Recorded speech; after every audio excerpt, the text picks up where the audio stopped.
Paul and Ben, it's great to see you again. It's been a little while. Always lovely to see you both. Um, I'm gonna kick off by just getting straight into the hustle, Mm. because obviously it's an exciting business. You guys are very excited about it, and I'm hoping that people watching will be as well. So why hustles? Why side hustles? I'm sure everybody listening or watching will know somebody who's doing a side hustle of some kind. I mean, when we looked in the data of that, and 1 in 4 adults in the UK are doing a side hustle of some kind or other. And more pertinent to us, 15% of those are doing an e-commerce based side hustle. So it really is, something that's on the rise. And what kind of side hustles are they typically doing? I mean, it's very, very broad, and I think it's more like we've come across all sorts in our time. The weird and the wonderful, all the ones that we've spoken to or now on the platform. We've had, I mean, honey from Ukraine being sold. We've got gluten-free cakes. I mean, there is, board games, dog calming oils. I mean, there's everything that you can think of. Cards, jewelry. There's So that was dog yeah, calming oils. dog That's an calming oils. important Yeah, one to come back yeah, to. yeah, absolutely. We can't attest to. We haven't tried those, so we don't know whether they work or not. But everything so far, as Paul said, a whole range of things, right from across the spectrum, even so far as things, personal intimate creams, for example. We've come across that. If you had to sum up Hustle in a few sentences, what it is, who it's for, how would you describe it? Hustle's a software mobile first system, predominantly aimed at e-commerce side hustle users, those users who are selling online, possibly in and around a day job. They have the challenges of multiple systems, dealing with couriers, trying to worry about shipping the right order on the right day, and typically in their evenings and weekends. And our aim is to create a streamlined, optimized system, pulls all that together on their mobile phone so they can stay on top of all their orders, get it done in half the time, and claim some of that time back, either for themselves or maybe to help grow their business and reinvest into their business.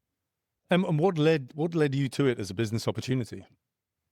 Well, I mean, we had obviously been working in e-commerce, and we saw there was some real intent from people that were searching for some kind of help, but were not yet ready to outsource their product because they weren't doing the level of volumes or the amount of business. And that was something that piqued our interest, and we wanted to find out more. Can I jump in and add to that as well? I think on top of that, I come from a software product background, very focused on creating software that has impact for users. And I think we both of us, from insight from both our career history and our own experience, as Paul said, everyone knows someone who's doing a side hustle. We have these side hustles in our family as well, I think it's fair to say.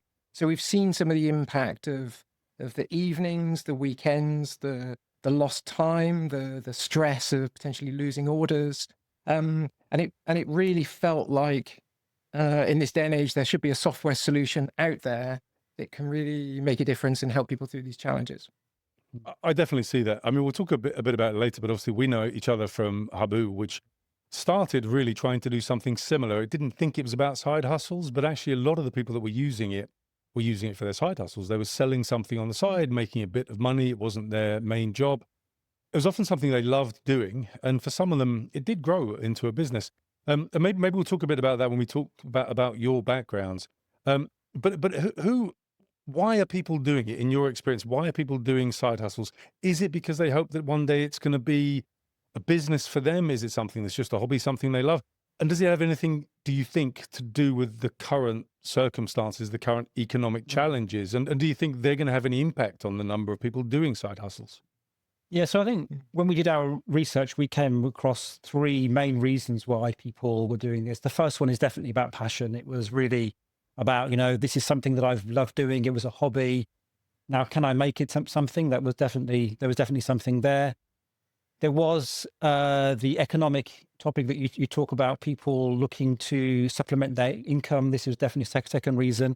And then thirdly, many more people wanting independence and to be their own boss. And I think there was a enterprise nation study that we came across, which is 35% of people now are at least thinking about starting their own business. So, you know, we're a nation of entrepreneurs, and people are looking to do their own thing. So I think the combination of those three things.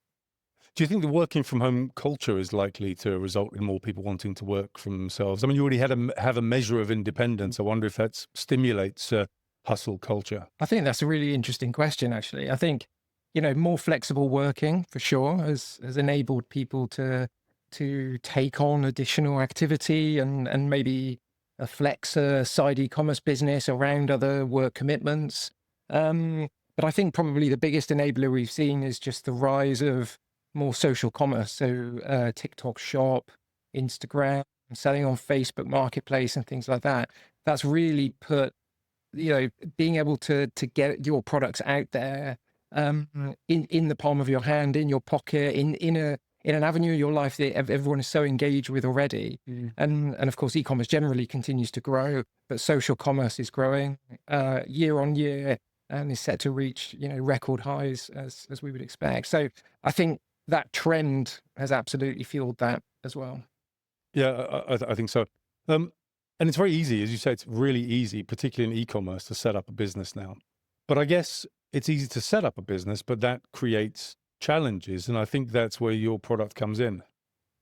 Yeah, that's absolutely right. I mean, I touched on earlier the you know, when we go out there and we really talk to these people and understand their pain points, which, you know, is really key for us in designing a solution, a product that will help and have an impact on these users' lives. It's always good we think we know what these challenges are. Of course, we need to be out there talking to people. And really, when we're interviewing, doing our market research, we're out in the streets, at the Christmas markets, at farmers markets, and talking to people, not only about their side hustles, but also about their fledgling businesses, including the honey business that Paul mentioned earlier.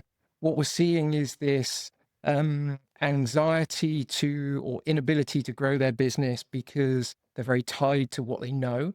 You know, single systems. I always sell on, you know, eBay or Amazon, and I know it, and I'm cautious about stepping out of that. Or we see many people struggling to essentially juggle those online systems. They spend so much of their time, on average, in our research, people spend 2 or 3 hours an evening, every evening, trying to stay up to date with Amazon style shipping, next day delivery expectations on small sellers. That's obviously a big challenge.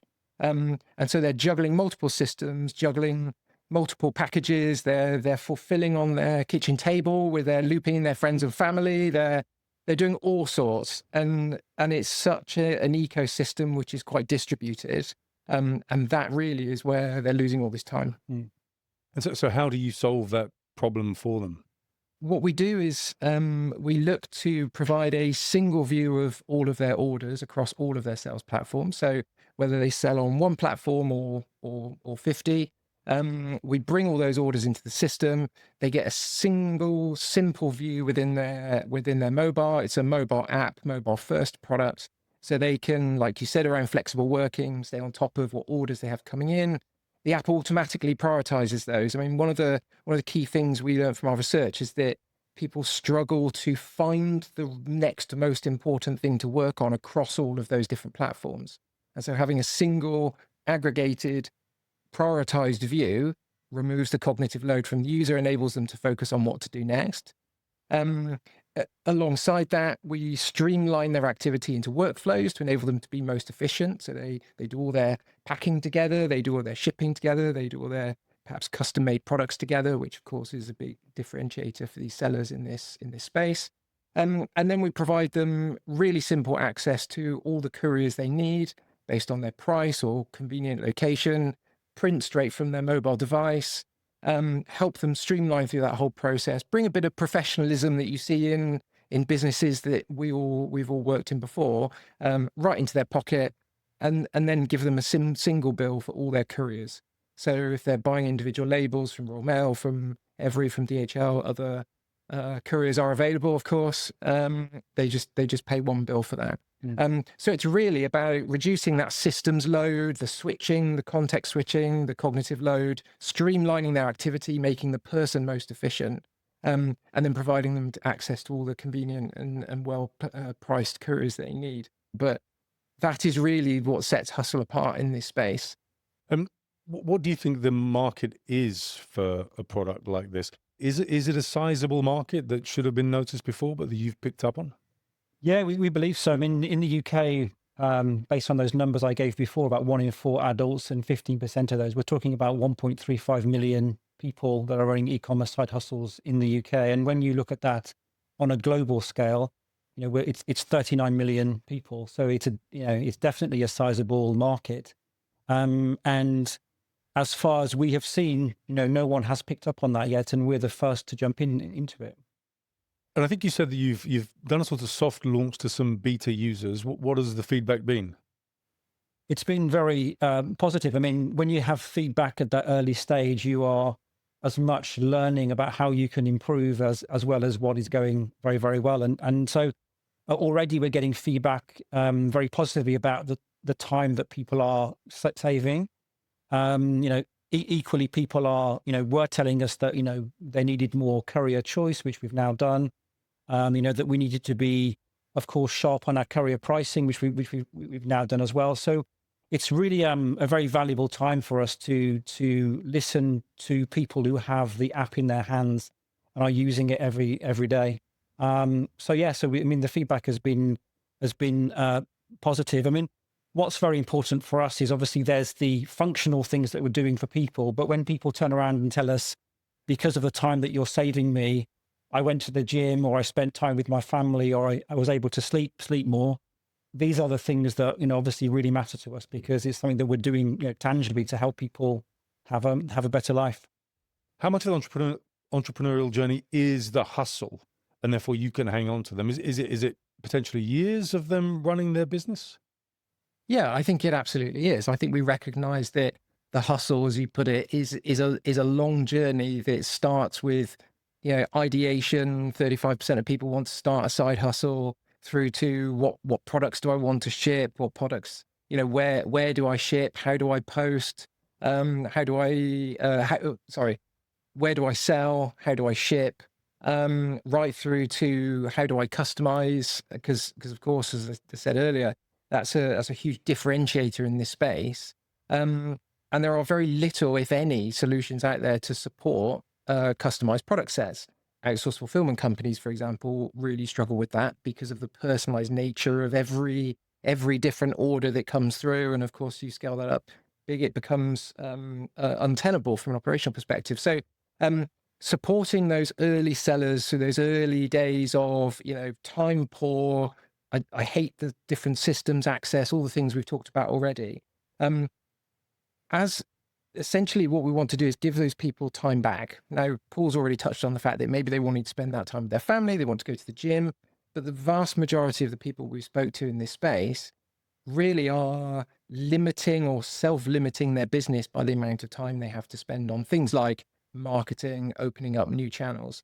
So in that early stage, in the sort of startup side hustle, if we want to call them that, it really is about enabling them to do the things to help grow their business. So time back, do more, grow more business. And of course, there's a multiplication effect here as well, which is, as you can continue to do more in the same amount of time or in less time because of hustle. And that obviously helps people grow. We've definitely focused on that side hustle startup space because that's a very underserved market right now, as we've already talked about. We've absolutely identified that and we're solving those pain points. In future, though, the question is a really good one. As these businesses grow, particularly for more custom-made product sets, we see a long life cycle of partnership, really, with these customized product set businesses and Hustle, because we can support them where other people are unable to. And we'll continue to do that through new functionality and multi-user modes. And I've started talking about roadmap stuff now. You can't take the product out of me, I'm afraid. But I think there's a vast variety of reason why people would not want to move to an outsourced fulfillment business or away from Hustle in some way. I think some of those reasons might be, quality control over fulfillment. Some of those reasons might be some of the great product features that we've got on the roadmap. What we really see Hustle in future is a personal productivity tool, orchestration tool to help people run their businesses from a central location, super simple in the palm of their hand. And whether that be in some cases integrating with drop shippers or print on demand services, or even, partnerships with fulfillment companies, that's absolutely fine. I think the value in Hustle is beyond just the shipping. It's the orchestration, and it's that user value, the day-to-day impact. And there's no inherent limit, presumably, on the number of products that they could push through Hustle. Absolutely not. No, I mean, it's completely scalable, as you imagine. It's built, using scalable technology right from the out. We've spent a lot of time and effort making this a solid foundation for the future. And really the sky is the limit in terms of course, we're adding new sales platforms, new couriers all the time. Paul touched on that earlier. So there is no limit to the number of orders, platforms. Obviously right now we're just in the UK because that's our launch market. But as we broaden horizons into Europe and the US and Australia as well, the plan is to continue to grow the ecosystem and provide all the choice and scale that a user could need. I want to add a couple of things to what Ben has said. What's been interesting for us is that we've identified a knowledge gap. When we were out speaking to a lot of people in the physical markets, people that were selling at Christmas markets and so on, many of them really wanted to sell more online, but they didn't know how to do it. And in fact, we've spent some time with the clients we have, helping them get set up and helping them to kind of build. So there's definitely something there that we can do earlier in the process, because there seems to be a lot of people that want to do more, but find it difficult. And similarly, I think, people do get stuck on one platform and they say, okay, I understand how eBay works and I'd love to do more, but I'm very comfortable, as you mentioned earlier. So, we're really hoping that Hustle really helps to kind of break that barrier. Because if you think I can get all my orders through on my phone, no matter if I'm on 2 or 5 sales channels, then that's something that obviously can just take away that fear of pushing further. I can really see that. I mean, I think there's something like 100 plus channels across Europe, and they're not all going to be appropriate for every product, but the chances are that for any given product, a few of them are appropriate. And then you've got to deal with different systems, different user interfaces. 5 things you have to have accounts, 5 user interfaces. You have to understand how to navigate, how to upload product, change images, do all those kinds of things, go in to check to see if there are orders, then go into the next one to check to see if there are orders and so on. So I can imagine that the more channels you have, the more valuable, and in fact, perhaps it then becomes impossible to part with Hustle as it's solving those problems for you. I think that's absolutely right. And to your point, you just said that all the different sales platforms, all different courier websites are all slightly different. They have slightly different data inputs. They have slightly different layouts. Data's set up and shown in a slightly different way.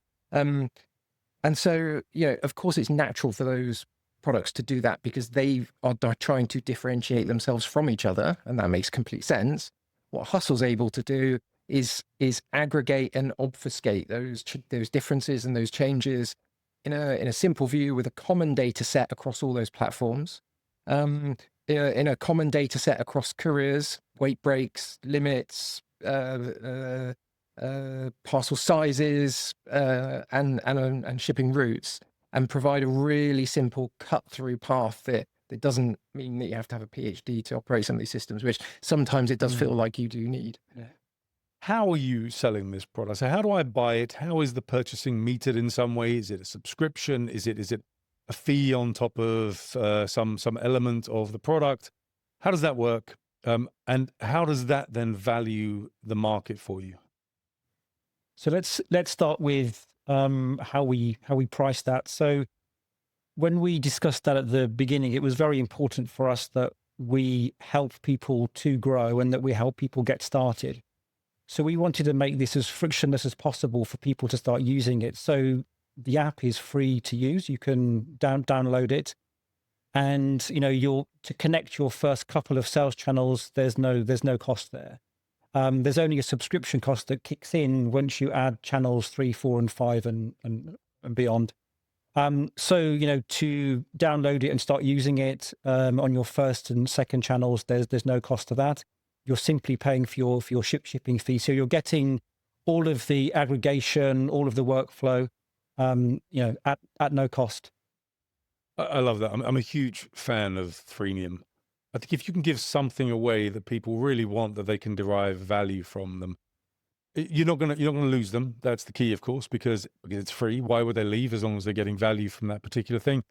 And then there's the opportunity to scale up purchasing. I mean, I've run freemium businesses before. I launched the UK's first freemium dating site 15 years ago, and it exploded because we were giving away what other people were charging for, and then we could charge for other things. So there was definitely money to be made.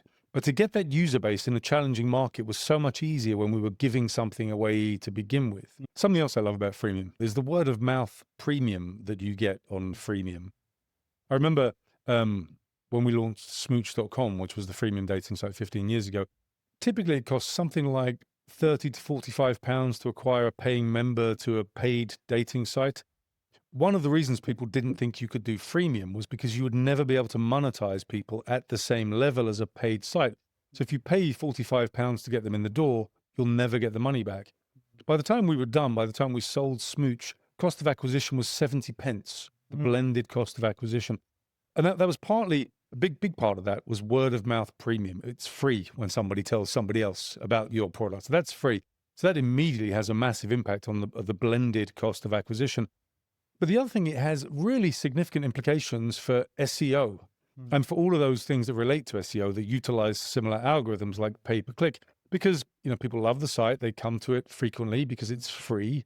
They tell their friends, they come to it as well. All of that tells Google that this is a great site and that it's something that should be sitting quite high in the SEO rankings. The kind of backlinks that you get are amplified.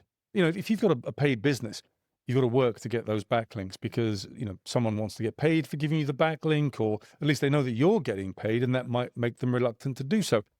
To be able to tell someone this is free, this could benefit you, is something that people want to do, and they want to do it on their websites. They want to do it in newspaper articles about how to get rich quick or whatever. So you're guaranteed more backlinks because it's a freemium play as well, and that too reduces the blended cost of acquisition. So I think that's a great way to go. I really like that. But what does that mean for you in terms of value of the market? Based on our current pricing model, the revenue opportunity for Hustl is somewhere in the region of 265 million in the UK alone, but in excess of 7 billion globally. So how are you currently acquiring customers? So there's a couple of main ways. One, as you said, is people searching for help. It's about being very relevant and present and visible in the right searches, and having the relevant content. It's going to push our website to the top. But in recent months, we've also started working with influencers and partners. And this is proving to be a very successful route for us, because many of these influencers have become influential because they started a side hustle a while ago and have become very good at it. And their first reaction to us when we present Hustl to them is that, I wish I'd had this when I started. And they're very naturally very happy to talk about our product to their audience. And of course, they have a lot of, as the word sounds, a lot of influence and sway over their community. And so we're finding, just in the last few weeks, a lot more signups coming through from people that are coming from these social media partners that we're now working with. And this trusted source as a source of recommendation is absolutely key. I mean, you touched a bit on it, that free word of mouth. I mean, when we were out talking to market stall holders, I in particular, spoke to a whole load of people. And I got into conversation with this one particular lady who was selling jewelry, and she said, "Oh, this looks really good." And I showed her the app and said, "What do you think?" And she said, "Well, will I be able to see who else is on the platform?" And me, of course, from the technology side, was like thinking security. And I'm like, "No, don't worry. It's absolutely secure, best in class." and no one will know, no one will be able to get access to your data. We don't even see your store login information. It's all reassuring talk. And she said, oh no, because if I knew that so and so recommended it, then I would absolutely be more inclined to use it. So I think we hooked on to that sort of trusted recommendation route as being really key for, in particular, a certain segment of these users. That makes a lot of sense. And I assume that the influencers themselves are potentially clients, presumably with the merchandise they're selling. Yeah, absolutely. So so some of them are loving it so much they've all signed up and started using it, which is great. And that means it's very authentic. I mean, when they're doing a particular talk about Hustl on their podcast, they're very genuine about how they talk about it and how it how it is useful for them and how it would have been even more useful for them when they were first starting out. It's about having the right influencers, isn't it? So as a business I'm heavily involved with currently, and our main route to market is via influencers. And the difference in reception, depending on the influencer, is absolutely massive. And it isn't about the market, it isn't about the size of the market. It isn't about the number of people they're having a conversation with. It's about the quality of conversation. So we found, particularly if we go through agencies, it's often not very good. So the agency mediates the relationship. So they have the conversation with the influencer, often with lots of influencers. We don't have that conversation. We're not getting them excited. We're not getting them on board. No one is as excited about the product as we are. So we're the people you really need to talk to. If you're going to walk away thinking this is exciting, I want to talk about this. So instead, in that setting, the influencer tends to go away and just, he sort of pitches it. He reads it from a piece of paper. He's not very engaged. We can tell from what happens subsequently, purchasing behaviors, that his audience isn't very engaged. And then there'll be others, often smaller channels, that are phenomenally engaged, and they really reach out and speak very persuasively to their audience. And the pickup is huge and so much less expensive than the larger channels that we've tested and probably won't use again, to be completely frank. You find the right people, it's an incredibly inexpensive way to take your product to market, as long as you've got the right people. So I think that definitely makes a lot of sense. And the people you're speaking to, what are they typically talking about? Are they talking to people about starting small businesses, or are they sort of hobbyists? Yeah, it can be all sorts. So it can be somebody that's become actually expert on one particular sales channel, but has followers that are on multiple ones. We've also got ones by where, it's a community of makers and people that are making things and are actually going to places like big shopping centers like Westfield and sharing spaces together, and obviously taking it in turns to use that pop-up space. So we're seeing all sorts, and but I think the point is, finding the right partner is very important, because some of them just are, looking for the check and to say, yes, I'll promote it. This is the amount of money. And we've come across other ones who are so committed to it that they are wanting to send extra emails out and, how's it going? And, if I send an extra message out and, if I post on Facebook, can you do a follow-up post? And so, you do get ones that you feel their commitment to it. So it's important to find the right ones. And we've found that actually often by working with one, you're getting recommended to another. So it's kind of a flow that you get into. And how do you incentivize them? So we found that was also a kind of a key piece. If we incentivize them, using long-term sales, then that would drive them, the right ones, that would drive the right ones to do more. Whereas if it was simply, here's a check, go and speak about it for 20 minutes, that would never bring out the best in people. Are you incentivizing them on sales? Yeah, so it's a mix at the moment because we're trying both. We have tried the flat fee approach to see, okay, here's a fee and, this is what we get during the month for that. And with others, we're trying the affiliate approach by where they obviously are incentivized to push as many people through to sign up as possible. So I think, it's probably too early to say which one is best, but I think, certainly with the affiliate route, what we will do is we will obviously offer them an incentive for driving people through, but we'll also offer the people that they send some free shipping as well. So they've got something that they can sell on as well. So that seems to work well. As I mentioned earlier in the podcast, we obviously worked together. You were, I think, probably 50% of my C-suite when we were running a business that we built rapidly up to doing in the region of £50 million a year. I think you guys were there for about the last half of that process before you decided to go off and set up your own business. But obviously, you both had amazing careers prior to that. It'd be great for you maybe to talk a bit about your backgrounds. Great. Go for it. Thanks. So yeah, I mean, I've got a marketing background. I'm 30 plus years, working across global brands. I spent the majority of my career working at a global insurance brand called AXA, and held various senior marketing positions there, including global brand director, based in Paris. And was able, I guess, during that period of my career to really understand what it takes to, kind of build a global brand in the right way.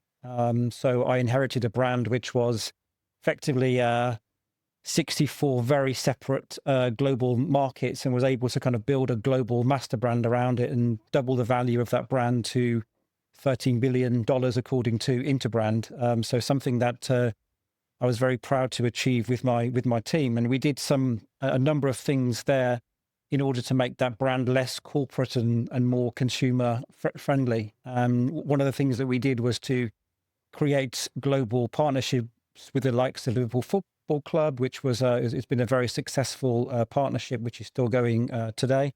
So that was, I think, a very good choice that we made at the time, given the success that they've had over the past years. So I was really learning how to and learning how to kind of the strategy of a global brand and how to build it. Then coming into working with you, Martin, in Habu, that gave me another perspective, which was very much around how to scale a brand. And so the brand, of course, was already existing, but with working with the team, we were obviously working on how. I think we just interrupt. We had a logo. I'm not sure we really had a brand, so I think we needed some help with that. Oh, I think. I mean, your brand is built by touch points, right? So I think you already had something which people thought something of, and as you were mentioning before, you were aimed at kind of smaller sellers at the beginning. So I think there was that perception of the brand, and one of the things that we were doing together was how could we make it more ready and acceptable to larger business size customers. So I think that gave me a really good experience in how to kind of scale a brand, and I think those two journeys, leading me to Hustl, has now obviously given me the final opportunity, which is how to build a brand from a blank piece of paper. So it's been an amazing backwards journey for me in a way. But I think I've taken all of my experiences from what we did at Habu, but also AXA to now to be able to think about how to scale Hustl, around the world. So from global brand to startup. Exactly. And it was a very entrepreneurial experience. And back again, hopefully. Yeah, absolutely. You'll be building international brand, of course. Absolutely. And it was a very entrepreneurial experience at Habu. So I think that's a great basis for running your own business for both of you. I mean, I know you've got experience in some startups, I think, before Ben, or at least not quite the sort of global behemoths that AXA was. But it is a great foundation. It was a very scrappy business when you guys joined us. And so I think probably a good education for doing something like this. But it'd be good, I think, for you to talk to the folks about your background a bit, Ben. Yeah, how do I follow that? Hey, well, great career so far. So my background is product and technology, so software development, delivery, a long stint in financial services, product management. A long time ago, I was actually a developer, although I would absolutely not recommend you to get me to do any development today. But ended up there after sort of 14, 15 years or so, heading up their software, outsourced and insourced their software. And that was I don't think you said, was that Just Eat? No, so this was pre-Just Eat, so financial services. Right. Since then, I went off and did some outsourced work for some big FTSE 100s in the insurance space, and actually for, I don't know if I can say, but Royal Mail. We did a load of work into Royal Mail and actually started what is now the Royal Mail app. So that was started under my guidance many years ago, which was probably my first foray into the logistics world. You touched on the Just Eat. I was lucky enough to join Just Eat. Very technology-led organization, fantastic business to work for. I worked there for nearly 5 years, 4 years or so. Headed up their fintech space. So we did some great, talking large volume payment transaction technology, implemented machine learning, fraud detection tools, and some really, like I say, some cool tech-led stuff there. Led one of the work streams to merge Just Eat in the UK and Takeaway.com. So two sort of massive FTSE 100 businesses came together. And led part of that on the technology side, which was really, really interesting. And then became their platform director. So did that for a few years, and really that's what sort of brought me to you, Martin, at Habu, which is all of that technology-led, product-led scale up to a more mature sort of global organization was really the experience that I came to Habu with, and Paul's talked already about the kind of brand and the marketing approach there. But my role there was to take the sort of startup technology platform and scale the technology team, become more of a technology brand, which was always the aspiration for us, of course, and leverage technology more for customers and to see how we could improve our customers' lives more through software. So so I've had a real mix, really, sort of some really quite rigid financial services backgrounds into logistics, marketplace, e-commerce, large scale. But I'd say on Just Eat is very entrepreneurial in terms of running sort of little companies within it. So I led that fintech team, and that was like a little startup really within the business. So I feel like I've had a great depth of different experience in different domains in different size companies. But I think the key thread for me through all of this is, how do you use technology and software for user impact and for user value? And I have a personal need to just fix systems that aren't working properly. And so I think this kind of this leads us lovely into the opportunity to really, it's a bit cliche, but we were talking about this only this morning, how we sat in a restaurant one evening and sketched the idea for Hustl on a napkin. I mean, I know you see it in the movies, but it happens. Yeah. And so to take a software product, which is obviously what I love to do, from ideation through to creation to in users' hands, having the kind of great feedback we're getting is fantastic. And I guess the next step now is to scale and get it in as many people's hands as possible. I can't think of a better segue really into talking about how this came about. I think at some point, maybe after this, we'll talk a bit about investment. People love to hear investment stories. They love to understand how one raises money. Obviously, it's always challenging to understand how we overcome some of those challenges. I think is really useful for people watching podcasts like this. The other thing that is always really exciting, I think, is the story of the startup. Certainly, for me, it is. I mean, I've started lots of businesses. There's no period in the life of a business that is as much fun as that first year or two. When you're kind of getting the idea together, you don't know if anybody even wants the thing you're building, and then eventually you launch it and it's terrifying and people begin to use it and it's thrilling and so on. And eventually, of course, these things grow and they do become more structured and more corporate. And depending on your makeup, that can be less fun. Certainly was for me. You guys come from a background where I think you'll enjoy that stage as well. But it's those two things I think are often the most thrilling: the funding story and the startup story. So take us back to that napkin and talk us through what's kind of happened between then and now.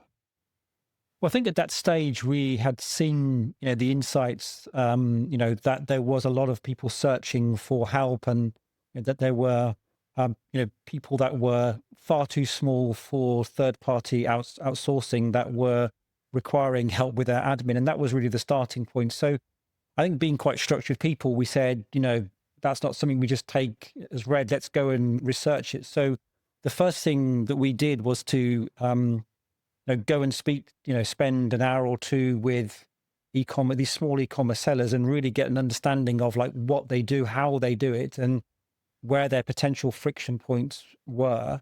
And this, I think, gave us enough of an idea to start the napkin sketch. I think at that point we said, okay, there's something here. If we can fix these friction points, there seems to be something. And so that was the first phase that we went through. And again, because we're quite structured people, we said, okay, that's fine. but now we need to go and, really kind of test this. So in fact, the first investment that we made together was to pay for some research so we could get in front of around 250 of these sellers to get some real numbers. And again, able to dive into those friction points to understand. And through that, we understood that, actually 97% of these small e-commerce sellers had a major problem of some kind with orders or with couriers or, with the complexity of things. But also during that research, we were able to, take our napkin and kind of built that out into something that was more reasonable and understandable. Do you still have the napkin? Do you know what? I was just going to say, Yeah. I don't think we do have a napkin, it I'm needs to be afraid. framed somewhere if we can That would find be it. good, wouldn't it?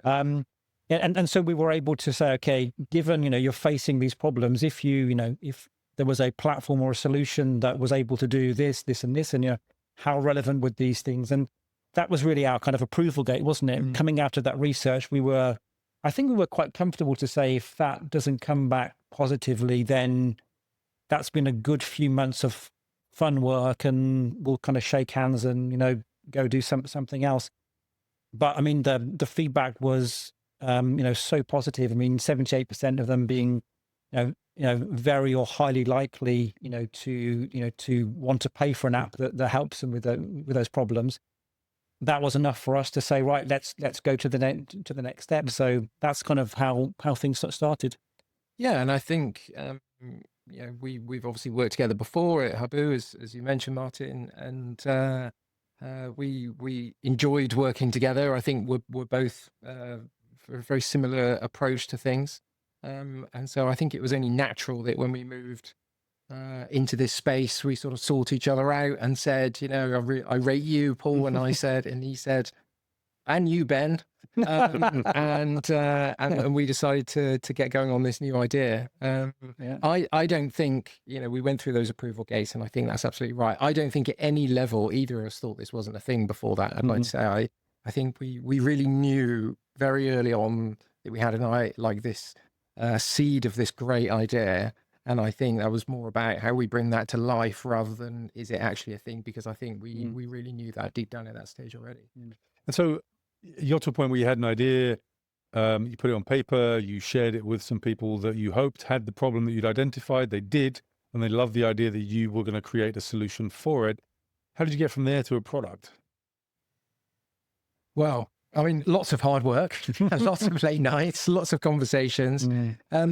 I mean, for me, it's quite natural to approach these things in quite a logical, technically led way because of my background. And I think, that's just as an aside, I think why Paul and I work really well together for this business, this product and this space is technology and getting it into users' hands and understanding users and from the marketing side of things. So I think we've sort of dovetailed really well, and I think it works really well for Hustl. We started, once I think we had the idea of the shape of what this would look like, we did some really basic prototyping just between us. And we knew that because the key selling point here was about usability, it needs to be simple, it needs to feel like it's, we're reducing all that cognitive load. So it really needs to feel like a breath of fresh air. It needs to be one of those apps that people pick up their phone, they want to click on and access. We've all got those on our phones. And so we spent a lot of time doing two things: understanding the technology and how this would work in practice. Will it actually hang together? And, the answer, of course, was yes. And secondly, what would this look like? Like, how do we achieve that simplicity? Because you open the app today and it belies the complexity that sits underneath it. Courier integrations, e-commerce channel integrations, and so on and so on. So, and you can see both of you, for those who know, you can see both of you in the app. That it's very user friendly, but it's also very beautiful. There's the marketing element drawing me in because it's very professional, very attractive, very cool looking. And then when you get into the app, it's actually something you feel like you know your way around and you can use. Well, it's great that comes across because that's absolutely. I was quite jealous of that.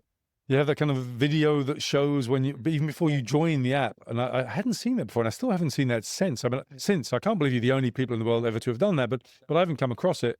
And it really allows you, because obviously there are two things. If it's the kind of app you have to join, getting people to download it is just the first problem you have.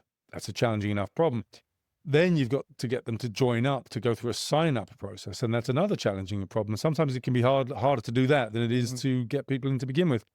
And that video I just thought was a fantastic way of telling people what it is they were going to get when they got inside the app, without inviting them to make a decision about whether or not to learn that. It was just in front of them and attractive and persuasive. And then you get in, and as I said, it's straightforward. You understand what it does for you and how to utilize it. So I could see the presence of both of you in there. Yeah. And I think there was another important step that we made quite early, which was to actually do a lot of thinking about the brand, even before the product was alive and out there. We thought about the brand a lot, and we had various, obviously, iterations of that. I think the first iteration, the first brand name we had was Baton, because we thought that could be quite interesting, passing things on, and this thing was something there. Then we got bored with that. Then we went down to, we thought, oh, how about using something in the flow? So I think we had float, and then someone said, oh no, maybe that's flout. So that went out.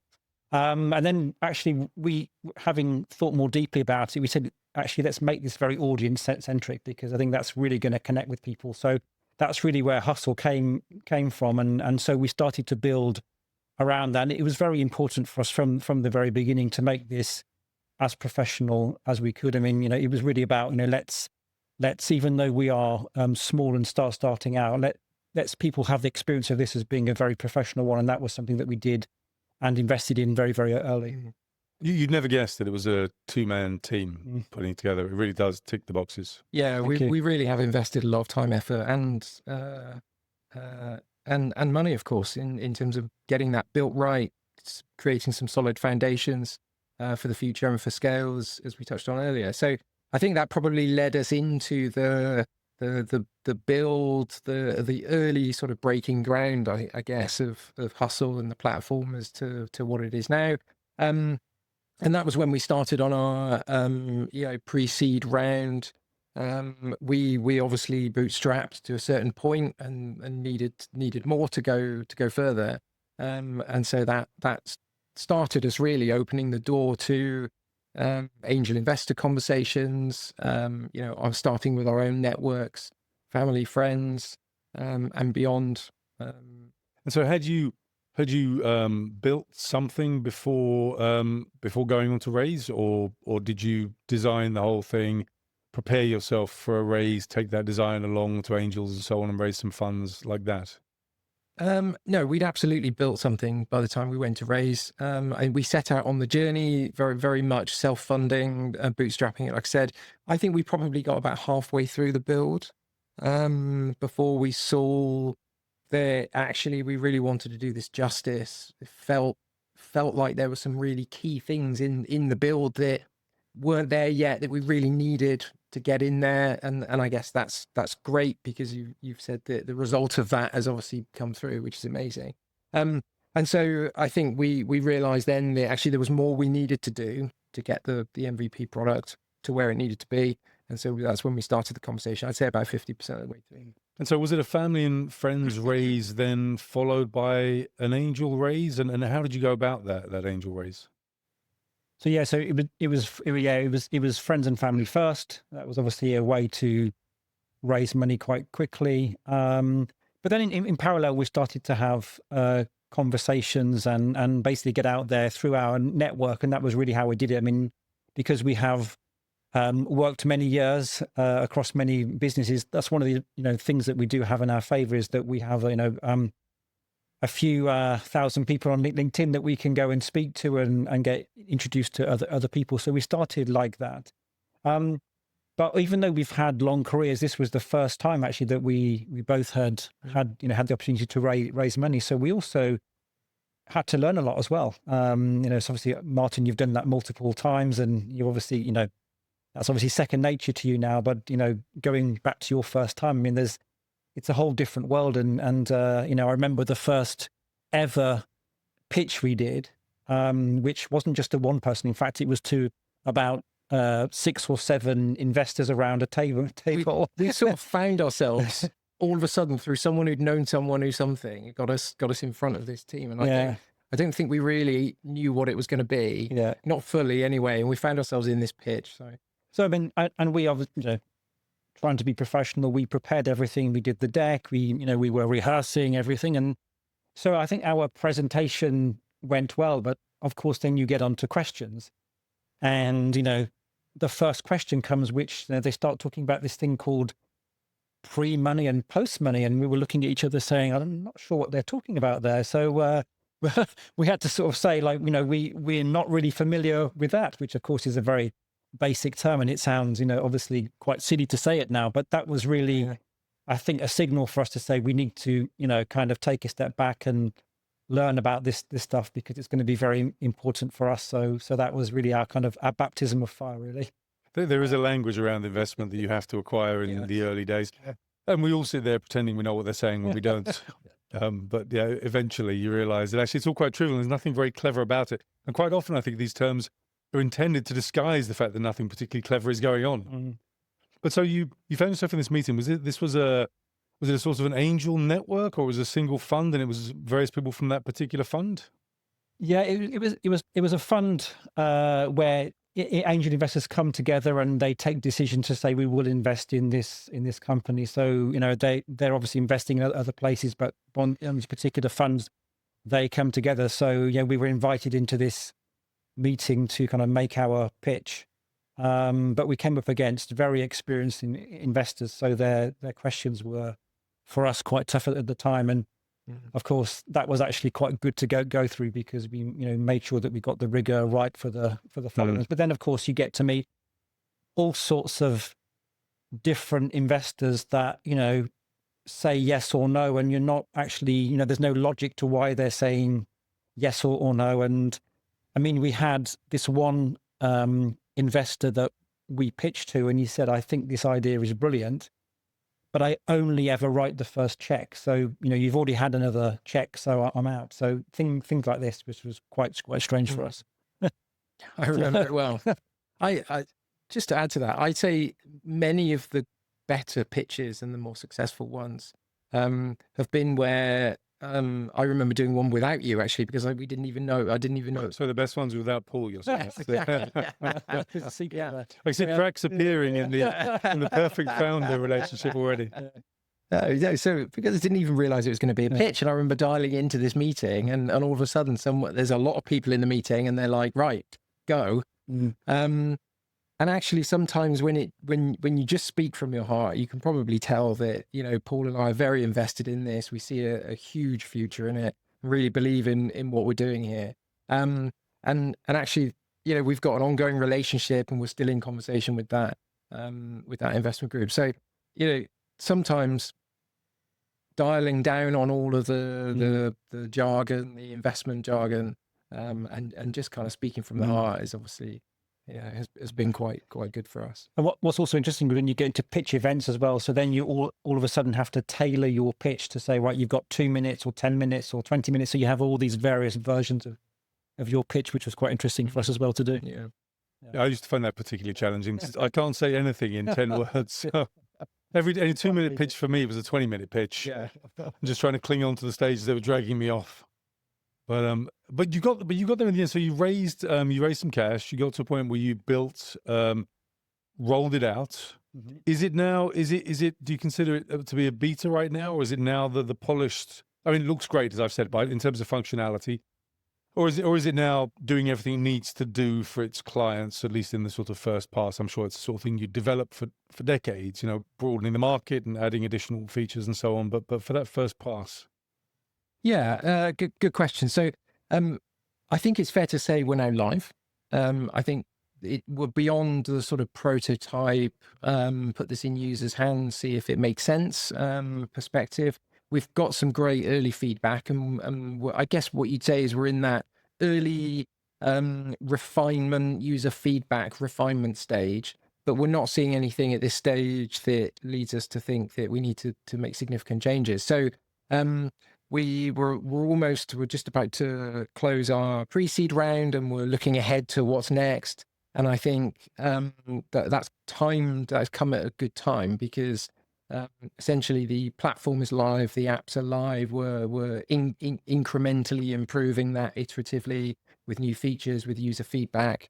And of course, we're starting our journey on the partnerships piece, as we spoke about earlier. So I think that's come at a really nice ending cap to our sort of pre-seed test and learn phase, and actually sort of jumped a little bit on the next phase of funding to help us then take that out, scale it, and really take it to market properly. Yeah. So you mentioned that you're nearly, or you're about to close your pre-seed. Does that mean there's still room in the pre-seed round? Yeah, so we're looking to close up our pre-seed round, and there is a small amount available for people who would like to look at that opportunity. And if they wanted to, how would they get in contact with you? So they can contact me on paul@hustl.app. So you mentioned that you'd put together a round. Initially, it was friends and family. Subsequently, you mentioned conversations with angels. I don't know if you've had any conversations with venture capitalists or anybody else. Who's invested? Are these people that you'd want on a cap table? Are these people that you'd want to have in your business? Who's in? Yeah. So as you said, small amount of that initial pre-seed round was sort of friends and family, people we'd worked with before it at a sort of a very consumer type investment level, if you like. And then due to our extensive experience, career history, and so on, we started getting in front of more seasoned investors. So people later in their careers who'd maybe built and exited businesses of their own.